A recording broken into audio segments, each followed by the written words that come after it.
बिस्मिल्लाहिर्रहमानिर्रहीम। लाखों करोड़ों दुरूदो सलाम मोहम्मद मुस्तफ़ा सल्लल्लाहु अलैहि वसल्लम और आले मोहम्मद पर। मैं हूँ उमर दराज गोंदल। मैं सैलाब की कवरेज के लिए इस वक्त जो है वो अलीपुर में मौजूद हूँ। अलीपुर शहर में, ये मेरे बिल्कुल पीछे आपको नजर आ रहा होगा, वहाँ नवाज शरीफ साहब की और वो मरियम साहबा की तस्वीर है, जहाँ पे हम इस रिलीफ कैंप के बाहर मौजूद है। अलीपुर में बहुत तबाही मची हुई है, बहुत पानी है, 90% तहसील जो है वो डूबी हुई है। लेकिन आपको अपडेट करने के लिए कुछ खबरें मेरे पास हैं। पहली खबर कल मैंने आपको इस्लामाबाद हाई कोर्ट से दी थी, जहां पे जस्टिस सरफराज डोगर साहब के बारे में कल जो चीजें रिपोर्ट हुई, मैंने खुद कहा कि उन्होंने वाकईतन ऐसे अल्फाज इस्तेमाल किए हैं कि कहीं पकड़ लिया ना, इस किस्म की बातें, और फिर तौहीन अदालत के हवाले से कल बहुत शोर मचा और मैंने खुद भी आप तक ये बातें पहुंचाई थी। जिसके बाद आज जनाबे सरफराज डोगर साहब ने अपने उन रिमार्क्स के हवाले से कुछ वजाहत दी है और उन्होंने ये कहा है कि ईमान मजारी मेरी बेटियों की तरह है, मैं कल उसे समझा रहा था और मैं तो बतौर चीफ जस्टिस और बड़ा होने के नाते समझा रहा था। वैसे आपस की बात है, ईमान मजारी से पूछना चाहिए वो आपको बड़ा समझती भी है कि नहीं समझती। अच्छा, और आगे उन्होंने कहा जी मेरी बात को सियाको सबाक से हटकर पेश करके तूफान खड़ा कर दिया गया। मैंने कहा था कि आप मेरे फैसलों से इख्तलाफ कर सकती हैं, जात पर बात न करती। तो उनका मैंने तो नहीं कहा कि मैं पकड़ लूंगा, इस बात को कल से फैलाया जा रहा है। तो फिर चीफ जस्टिस ने कहा कि हादी साहब खड़े थे तो मैंने कहा इन्हें पकड़ कर ले जाओ, वरना मैं तौहीन अदालत की कार्रवाई करूंगा, और तौहीन अदालत की कार्रवाई हुई तो बच्ची का करियर खराब हो जाएगा। मैंने बच्चों की तरह समझाया लेकिन वो समझ नहीं रही थी, बार बार कह रही थी कि बुनियादी हुकूक, क्या इस कोर्ट के बुनियादी हुकूक नहीं है, यानी वो कोर्ट के हवाले से भी बुनियादी हुकूक चाह रही थी। लेकिन इसके फौरन बाद, जिस तरह मैंने आपको कहा कि ईमान मजारी साहब से पूछ लेना चाहिए साहिबा से, तो उनकी जानिब से एक रद्देमल आया है। और वो रद्देमल क्या है? रद्देमल ये है कि उनका पहले तो चीफ जस्टिस साहब ने बदतमीजी की, बहुत हार्श लफ्ज इस्तेमाल किया, मुझे मेरे काम की जगह पर हरास किया और खुली अदालत में धमकी दी। यानी 3 लफ्ज उन्होंने इस्तेमाल किए रद्देमल में। उनका जी बदतमीजी, हरास, धमकी, और कहा कि अपने किए हुए पर शर्म तो उन्हें आई नहीं और आज भी सेक्सिस्ट रिमार्क्स पास कर रहे हैं। मैं ना तो उनकी बेटी हूं और ना ही बच्ची, मैं एक प्रोफेशनल वकील हूं। तूफाने बदतमीजी करके आप कहते हैं कि मेरी बात सही कोर्ट ने की और आज फिर वही सेक्सिस्ट बातें की हैं। मेरे ख्याल से मामला काफी वो किसको क्या कहना चाहिए, कशीदा है, और अब उनका रद्देमल भी आ गया है। तो सरफराज डोगर साहब तो ऑलरेडी बहुत सारी कंट्रोवर्सीज में उनकी अदालत को लेकर, अदालत से मुराद यह है कि जिस तरह इस्लामाबाद हाई कोर्ट के हवाले से तहरीक इंसाफ उनके ऊपर इल्जामात लगाती है, बातें करती है। आज एक बार फिर एक खालिद यूसुफ चर्च साहब ने एक दरखास्त मूव की है उन्हीं की कोर्ट में, जनाब सरफराज डोगर साहब के इस्लामाबाद हाई कोर्ट में, और उसमें यह कहा गया है कि जब तक इमरान खान का मामला जो है वो पहले वाला क्लियर नहीं होता, तो ये जो तोशाखाना 2 केस चलाया जा रहा है उसकी उनकी जो प्रोसीडिंग्स है उनको रोक दिया जाए। अच्छा, अब आप कहेंगे कि वो इमरान खान की प्रोसीडिंग रोकने को रिलीफ मांग रहे हैं। नहीं, उनका देखिए जो तोशाखाना केसेस की सीरीज है वो 2022 से खालिद यूसुफ चौधरी साहब ने बाहर की बात की, उनका ये 2022 से ये सीरीज चलाई जा रही है और इमरान खान को तोशाखाना के एक ही हकायक के ऊपर 3 बार सजा दी जा चुकी है। इलेक्शन कमीशन की अलग है और ये सजाएं जो है वो अलग है। तो इनका जो आइन, ज़ाब्ता और इवन फौजदारी के अलावा जो नैब कवानीन है उनकी भी ये खिलाफ वर्जी है कि आप ये लॉ का एक बेसिक उसूल हम पढ़ते हैं कि किसी भी शख्स को एक ही जुर्म में एक से जायद सजाएं आप नहीं दे सकते। एक वक्त में अगर किसी शख्स को जो भी मैक्सिमम सजा अगर वो मिल गई है तो बाकी आप उसको बार बार ट्रायल नहीं कर सकते। तो ये तो एक सूरत हाल थी ये वाली। दूसरी जानिब आज तोशाखाना 2 केस की समाअत थी और हमें यह पता था कि आज अडियाला जेल में ये समाअत नहीं होगी, बल्कि आज जुडिशल कॉम्प्लेक्स के अंदर ही ये समाअत होगी। तो जनाब जो स्पेशल जज सेंट्रल हैं शाहरुख अर्जुमन, उन्होंने समाअत बगैर किसी कार्रवाई की 15 सितंबर तक जो है वो मुलतवी कर दी है। तो 15 सितंबर जो है वो जनाब करीब ही है, कोई ज्यादा लंबा चौड़ा दिन तो नहीं है।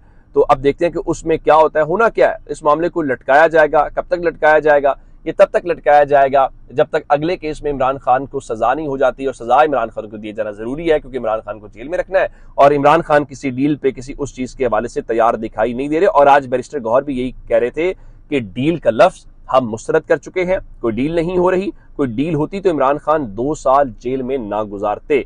अदलिया और जमहूरियत की बालादस्ती के लिए जदोजहद कर रहे हैं, डील का सवाल ही पैदा नहीं होता। उनका हमारे खिलाफ जो केसेस हैं वो सियासी बुनियादों के ऊपर बनाए गए। फिर उनका कि जब उनसे ये सवाल हुआ कि आपको फैसले करने का इख्तियार नहीं है तो आप सियासी हल कैसे निकालेंगे, तो उन्होंने कहा कि देखिए मैं इमरान खान का नुमाइंदा हूं, चाहे वो जेल में हूं या बाहर। इमरान खान सख्त नहीं है। उन्होंने 3 सालों में बहुत लचक दिखाई। जब मैंडेट चोरी हुआ तो इमरान खान ने कहा कि मुज़ाकरात करें, लेकिन कुछ नहीं हुआ। پھر انہوں نے کہا کہ جب 26ویں ترمیم ہوئی تب بھی عمران خان نے کہا کہ مذاکرات کریں، کچھ نہیں ہوا، کچھ نہ کچھ گڈ ول تو آپ وہ دکھائیں گے، اور عمران خان سے ملاقاتیں تک نہیں کروائی جاتی اور یہ ملاقات ان کا بنیادی حق ہے۔ تو ایسے میں کیسے ہوگا؟ اور ایک جانب یہ صورتحال ہے اور دوسری جانب عمران خان جو ہے وہ مسلسل دباؤ بڑھا رہے ہیں۔ میں نے آپ کو بتایا تھا کہ ابھی بات خیبر پختونخوا کے حوالے سے ہوگی اور علی امین گنڈا پور کو ہو سکتا ہے عمران خان کہیں کہ آپ استعفیٰ دے دیں۔ ویسے میرے پیچھے آپ کو نواز شریف صاحب نظر آ رہے ہوں گے مسلسل، یہ وہ پیچھے کیمپ ہے تو اس وجہ سے وہ فریم میں آ رہے ہیں۔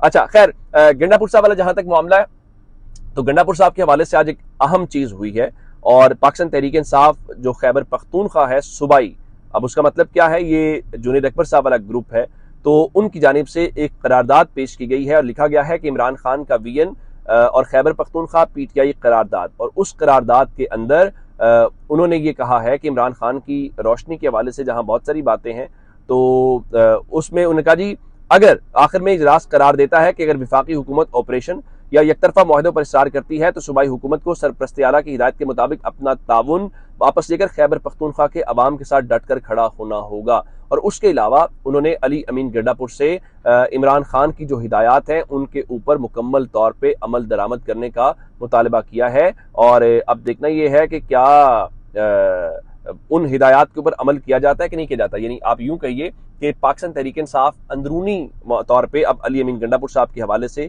یہ چیزیں کرنا شروع ہو گئی ہیں، ان کی قرارداد یہ آ گئی ہے، اور اس کے علاوہ آج کی اس P T I Khyber Pakhtunkhwa کے جو صدر ہیں اور جو جنرل سیکرٹری ہیں انہوں نے اس اجلاس میں جو کالا باغ ڈیم کا منصوبہ ہے اس کی نہ صرف مخالفت کی ہے بلکہ پاکستان تحریک انصاف نے جو معدنیات سے متعلق ایک طرفہ فیصلے ہیں ان کو مسترد کرنے کا جو مطالبہ ہے وہ بھی کیا ہے۔ اچھا، اس میں ایک بات اور جو ہے کہ تحریک انصاف تو اپنے طور پہ وہ یہ مطالبہ کر رہی ہے، میرا خیال ہے گنڈا پور صاحب کے حوالے سے بہت دباؤ کیا ہے، معدنیات کو لے کے دباؤ ہے، آپریشن کو لے کے دباؤ ہے، عمران خان سے ملاقات کو لے کے دباؤ ہے، اور گنڈا پور صاحب زیادہ ریزسٹ نہیں کر پائیں گے۔ اور سچی بات تو یہ ہے تحریک انصاف کے اگر سوشل میڈیا یا باقی چیزوں کو دیکھا جائے تو جتنی وہ مریم نواز کے اوپر تنقید کرتے ہیں یا جتنے وہ اپنے اوپوننٹس کے اوپر تنقید کرتے ہیں اس سے زیادہ علی امین گنڈا پور کے اوپر تنقید ہو رہی ہے۔ اب وہ تنقید کیوں ہو رہی ہے؟ اب علی امین گنڈا پور جو ہے وہ ظاہر ہے کہ وہ اسی بنیاد کے اوپر وزیر اعلیٰ بنے نا کہ ان کو عمران خان کا مینڈیٹ حاصل ہے، اور اگر عمران خان کے فیصلوں کے اوپر عمل درآمد نہیں ہوگا تو عمران خان کا سپورٹر یا عمران خان کا ووٹر تو یہ کہے گا کہ بھائی ہمیں یہ حکومت نہیں چاہیے۔ اور انہوں نے اب ذرا دیکھیے